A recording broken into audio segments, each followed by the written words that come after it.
that some of us are here today is a testament to the fact that we are at the very least opposed to fee increments. And by some of the fillers that we've been getting here and there, the increment at the University of Lagos is neither a starting fees of their tax, neither will it be the ending point. They have increased fees at the Obafemi University. They are doing the same thing at the University of Benin. They are consolidating another fee increment at the University of Abuja. University of Jos is also having that conversation. So if federal institutions are going on a spree of fee increments, federal universities, and they are saying that you should come and pay 200,000, 150,000, 100,000. Those are state universities or state institutions should have a bigger cause to worry. It is actually the struggle for the Nigerian people, because what we speak to here is the right to public education. The Nigerian parents, close or more than 150 million of them, who are living in multidimensional poverty, are the ones being asked to pay this ridiculous, or are the ones being asked to fund their education. But the question is, do they even have the capacity to fund education? People living in multidimensional poverty, do they have the capacity? People who are still finding it difficult to survive. Students are here. Many of us are workers already, funding ourselves. Are you not already struggling to pay the 20K, 40K you are paying? Only for you to be confronted by a bigger monster. They have to come and pay 150,000. What Nigerian state is simply telling you to do is to drop out. They want to make education an exclusive preserve for themselves. The facilities that can accommodate Nigeria's burgeoning population, that can provide education to people. If this current trajectory continues and we do not challenge it, we are not likely going to have a country in the next 10, 20, or 40 years. Because we are going to have hundreds, you can't have 200 million young people in a country without education, no job, nothing. And that country will exist. It will be worse than Somalia. There was a news report 2 days ago or yesterday that daylight robbery is back to Lagos. But the media, as usual, they are simply just talking about what they are behind the news. We have been fighting being robbed. I know that at least over the past 3 years, towards December, even though I don't serve him, God sometimes prevents me from being robbed by daylight robbers. They are even now refusing to fund education and increasing fees. It just shows the hypocrisy. But then, there's a need for us to give a bold answer to that. If government say does not have money to fund education, we must go to the field with them and explain how that money can be secured. First and foremost, no political office holders in this country deserves the current salary and emolument they are collecting.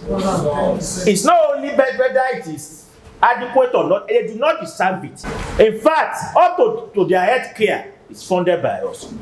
So the question therefore is that why can't they take a pay cut? Why can't politicians in this country be placed on the minimum wage? I think, and that's my proposal to this meeting, that part of the proposal or the demand the student members put forward in order for the government to secure funding, the resources to fund education, is for politicians to take a pay cut, politicians to be placed on the national minimum wage. We must demand at the student movement for the nationalization of Nigeria's of the key sectors of Nigeria's economy under democratic workers' control and management. Through that means, you can release the enormous wealth that belongs to the entirety of this country, but is currently trapped in the hands of a few. And that, if it's made available and is judiciously planned, will be more than enough, not just to fund education appropriately, but to make it free and functional at all levels. A young friend in Futo told me that two of her class, she hopes that the increment in UNILAG doesn't also get to Futo, because two of her classmates are going to drop out already, that they were already discussing it. So it is not a UNILAG matter, it is an all students affair.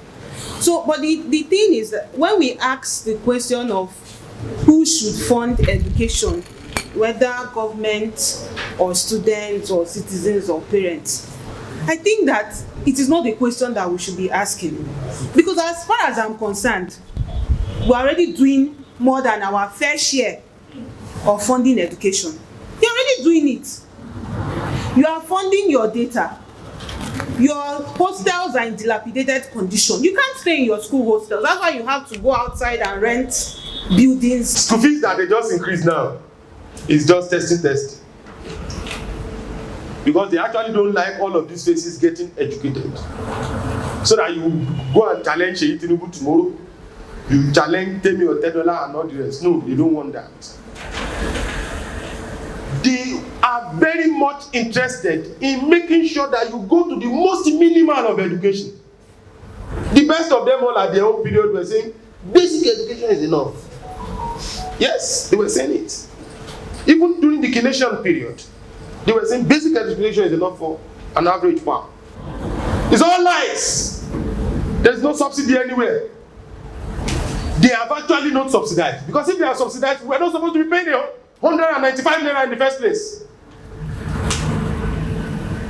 What they were doing was a slow destruction of the public refineries so that the private hands can fully come and, instead of them collecting the money that they are supposed to be collecting from all of us, from government, you get it, that they are sharing, they want to collect it directly from us. And they are very sharp. And so you must be prepared for that price.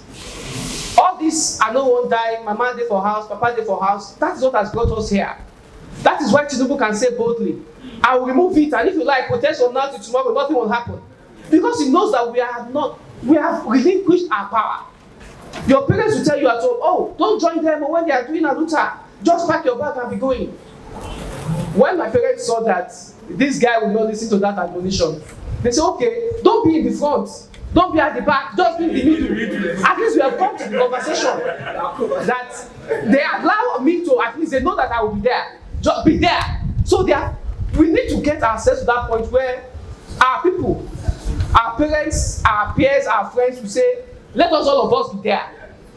Once government realizes that all of us will be there, even all of us are in the middle together, then something will happen. So that is the first thing I want you guys to note.